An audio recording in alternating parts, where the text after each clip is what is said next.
Hi, my name is Srishan Acharya, and this is Crash Course US History, and today we're going to be discussing the triumph of industry in the 19th century. Wait, Mr. Acharya, is this gonna be one of those boring videos without epic gamer moments? Alright, me from the past, we can get to that later in the video. So today we're going to discuss the period known as the triumph of industry that lasted from 1865 to 1914, where the United States became the most industrialized nation on the earth. Basically, a period of innovation and change. Let's jump in. In the years following the Reconstruction period, technological developments flourished. The costly Civil War. No, not that one. No, not that one! Yes, that's the one. The Civil War between the North and the South in the United States created opportunities for factories receiving contracts and to increase industrialization due to the high demands. Many new innovations were the result of deadly destructions. Let's go to the thought bubble. During the Civil War, Congress passed the Pacific Railway Act of 1862. Surprisingly, in 1862, under President Abraham Lincoln, that authorized two railroad companies, the Union Pacific and the Central Pacific, to expand west to improve the country's transportation system. Congress eventually authorized 4 transcontinental railroads that granted 174 million acres of public lands for use. Thanks, thought bubble. The railroad was one of the biggest innovations of this era, increasing commerce and connecting cities on both coasts. This helped us establish a uniform standard for railroad schedules.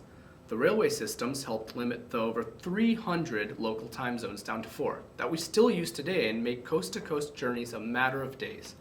With this new method of transportation, many choose to move out and explore America's frontiers. They helped establish much of the infrastructure present in many West Coast cities, such as San Francisco. Some of the other innovations include electricity by Thomas Edison, which transformed the American society of oil lamps to futuristic bulbs providing light at one's convenience. Telephones created by Alexander Graham Bell allowed the world to streamline communication over long distances. It made it possible for people to communicate with each other from coast to coast. The Telegraph, created by Samuel Morse, creates a new way to send messages while working on a portrait of Lafayette. Morse received a letter that informed him of his wife's illness. Upon receiving the letter, he rushed back to find his wife buried. Grief-stricken by her death, he developed a long-distance communication device now known as the telegraph. Rather than the standard week of time travel, messages could now travel at an extremely fast speed. Come to think of it, without the death of his wife, we wouldn't have the technology to play those violent video games online that is causing the death in all the... With the rise of wealth came philanthropy. Publicized by Andrew Carnegie, he described this as a responsibility of the upper class. Newsflash, they were all still crooks. They did all the under-the-table deals to increase their wealth while exploiting the middle class. Eventually, America's business had expanded to a level where the national wealth had gone from $16 billion in the 1860s to $88 billion in the 1900s. This led to over 40% of Americans living in major cities such as New York and Boston. This was a 100% increase from the standard 20%. Hate laws? Well, they are here for a reason.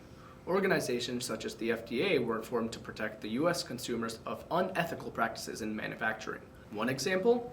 The meatpacking industry in Chicago. It included rats and other disgusting items that were not supposed to be sold by a byproduct of hyper-fast manufacturing processes with no oversight from the federal government. Ever played a game of Monopoly? Well, that name originates from this era. You know when your friend buys all of the blue property and buys Broadway for $400, and now you land on it and you must pay an exorbitant amount? That's exactly how companies ran in America. They bought out competing companies, so they are the ones that are selling anything. That guy on the cover of Monopoly doesn't seem as nice anymore. This was devastating to small business owners who tried to make a living but failed to do so, as these large companies took over. Many employees today are unionized, such as teachers, pilots, etc. These unions guaranteed basic working conditions and pay so that every employee was treated in a fair and equitable manner. This became guaranteed under federal law with the Clayton Antitrust Act, which we will cover in a bit. Labor laws were also established, as well as the Department of Labor. With the Industrial Revolution came children working in factories. This was extremely dangerous and unethical as well. New laws were formed to protect dangerous working conditions and low wages.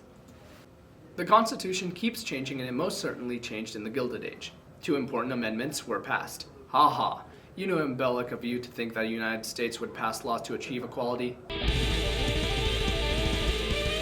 Yes, finally. It's the taxes, the dreadful income tax.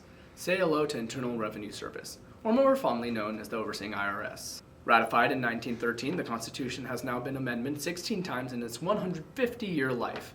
While we might hate the IRS today, it intended to spread the cost of over 70 million residents on American soil. Running a government is expensive. 1913 was also the year of the 17th Amendment. Under the 17th Amendment, the people gained the right to elect senators with this amendment. It's one of the most fundamental reasons we as citizens can help shape our government. Okay, it's time for the open letter. But first, let's see what's inside the secret compartment today.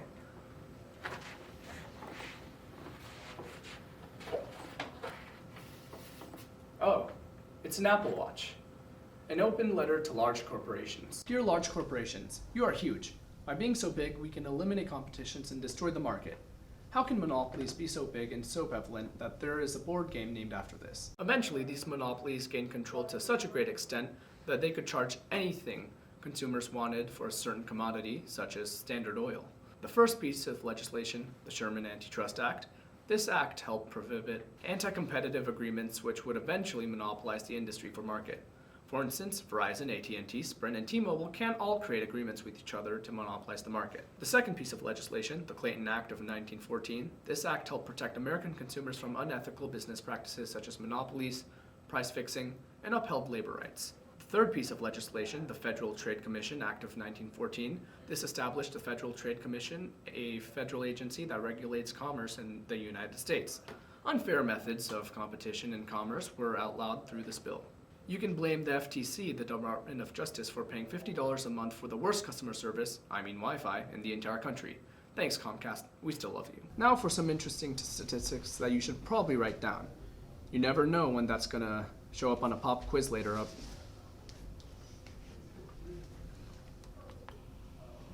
Farming share of gross domestic product in 1870s, 38%. Farming share of gross domestic product in 1890s, 24%. Total national wealth in 1860, 16 billion. Total national wealth in 1900s, 88 billion. I hope you can write that fast. The AP exam is closer than you think. Percentage of Americans living in cities in 1860, 20. Percentage of Americans living in cities in 1900s, 404. Miles of railroad track in America in 1865, 35,000. Miles of railroad track in America in 1900, 242,000. We tricked them into taking notes. All this excessive wealth helped America expand its wings. It had the resources, technology, and energy to influence other sovereign nations. America wanted to bring democracy to the world, more on that later during the Cold War. It also wanted to expand its business to neighboring countries to increase national wealth. The export market of the US went from 500 million in 1870 to 1.5 trillion in the 1900s.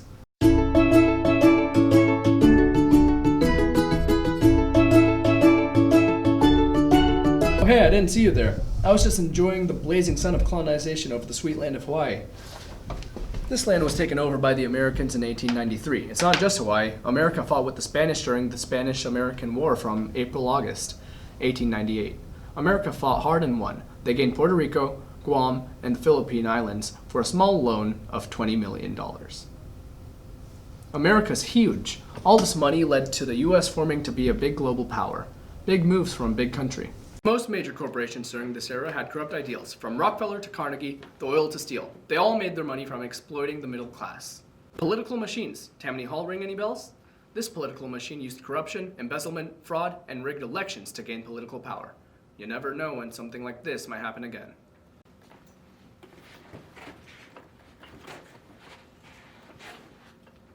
This video is coming to you because of Thomas Edison, who was a G. Electricity is the oil lamp of our generation. From electric cars to stovetops, it powers our lives in ways we've never imagined before. iPhone, Android, who knows which one is better? But at their core, they are, however, a telephone. Trillion-dollar companies such as Apple have been incorporated due to this one invention during the triumph of industry, 150 years ago. And don't forget Amazon, a monopoly in the making, a byproduct of big business during the triumph of industry. Currently, it's 2019. What a time to be alive. Technology around us is booming, with new strides of innovation made every day. It's truly crazy to see how much the world is changing, especially in the US. But all of this wouldn't have been possible without the triumph of industry. 62 takes! Yay!